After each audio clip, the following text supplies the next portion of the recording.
Ayan po, magluluto tayo ng alamang.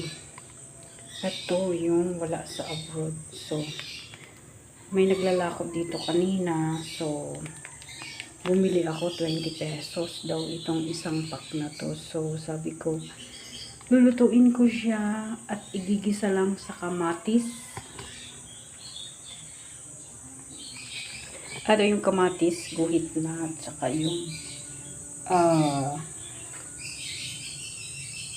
ano bang tawag yan? Luya, ginger sa English, tapos itong bawang. So gigisa ko lang siya hanggang sa maluto. Tapos ito yung pangtimpla, yung asukal. So umpisa na natin magluto. Wala kasi nito sa abroad, so ngayon magluluto tayo. A few more days, ayan, babalik na tayo sa Hong Kong. So, magpo-fry lang tayo. Ayan.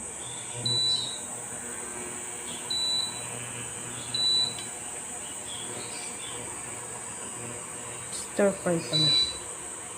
So, ayan. Hinaan natin yung ano ng apoy.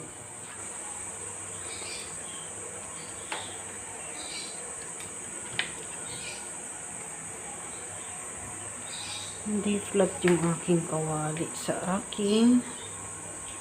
Kaya naman na yan. Ayan, maglagay na tayo ng oil. So, maglagay na tayo guys ng mukhang marami yung oil. Dagdagan pa natin. Kasi marami yung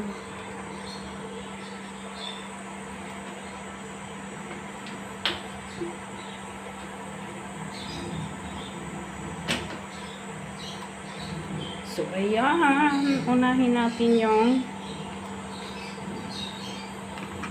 maraming ginger ilalagay ko guys kasi para mas masarap.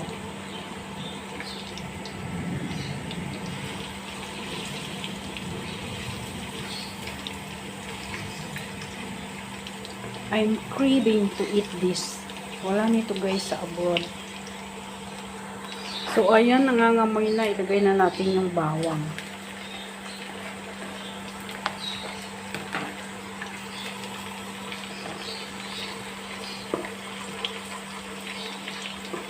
Huwag nating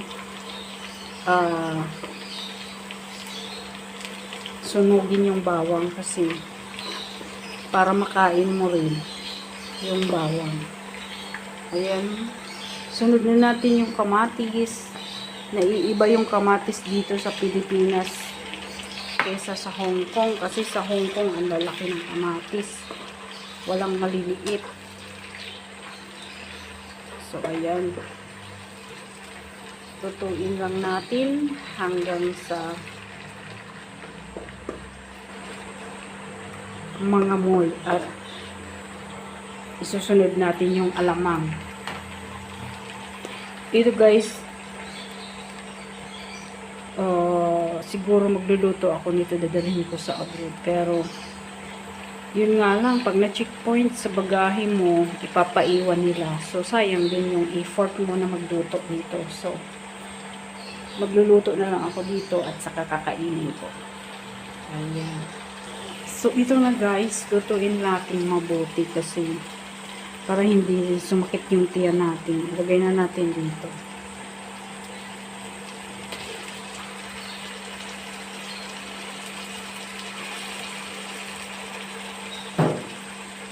So, ayan na. Itong alamang na ito yung mga ginagawa na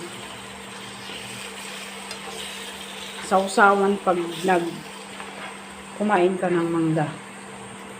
So, ayan. Marami ata yung alamang. Siguro, mga 10 minutes lutuin natin mabuti. Kasi very salty yan. Lalagyan natin ng asukal. Ayan. Timplahan natin ng asukal para hindi masyadong salty. Tapos,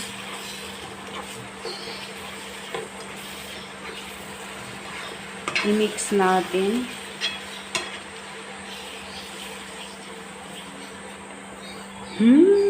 Yummy!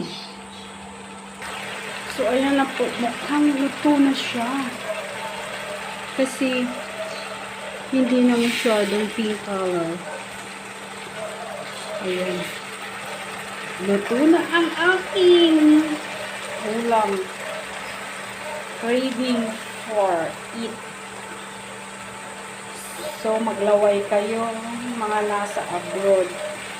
Pag uwi nyo na lang kayo magluto ng ganitong ulam. So, kasi ayaw ng mga amo natin na ganyan ang ulam natin at maaamoy sa buong kabahayan. So, ito na guys. So, ayan na guys. Mukhang mapaparami ang kain natin nito sa sobrang sarap at miss kong kainin. Ito. So, ito yung alamang na binili ko worth 20 pesos. So, this is it guys.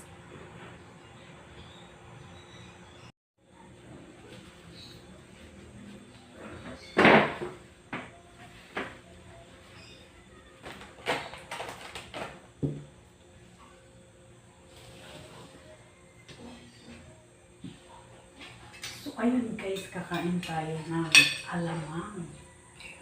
Bahala kayo takam-takam dyan. Ayan. Yummy.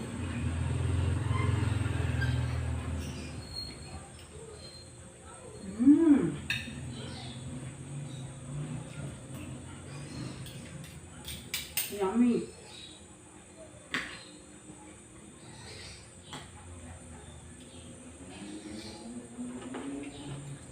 Saka okra.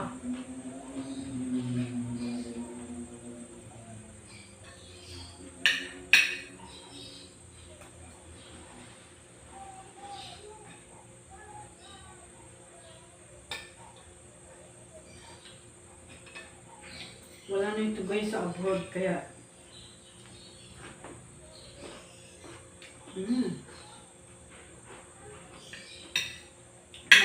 mapapadami yung kain ko nito.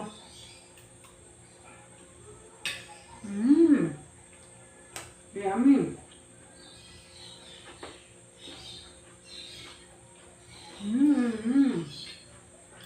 Rice pa more.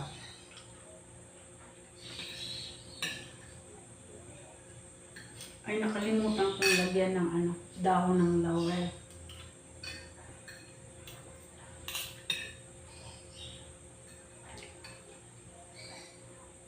Pwede pa to guys, i-recook. Lagyan taba ng baboy at saka dahon ng yung kulay green para lalong mas mabango.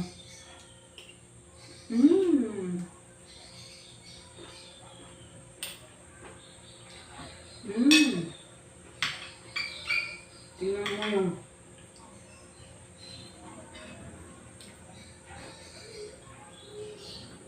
gusto niya ng amoy. Kukuha pa ako ng rice.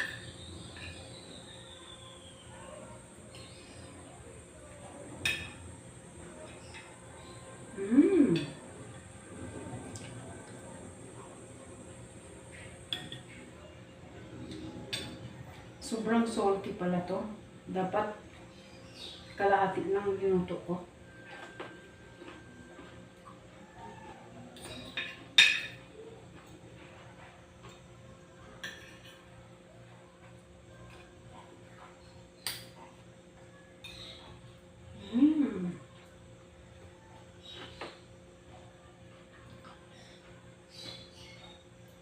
Ayan.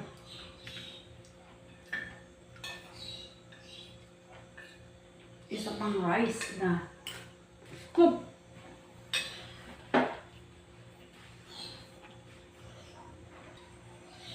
So, ayan guys. Pangalawang scoop na rice. Hindi na tayo mag-scoop ng pangatlo kasi baka ma-high blood ako at saka sa sobrang init dito sa Pilipinas. Ayan.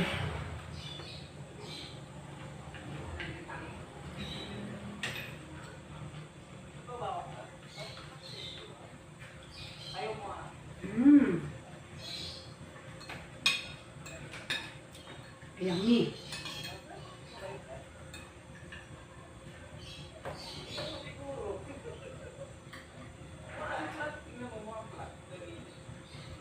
Buti walang umaaligid ng mga kandidato dito. Ang ingay-ingay.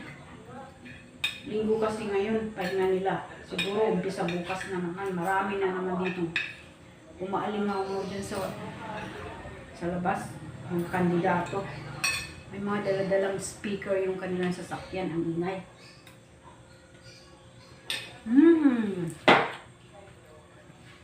Yummy.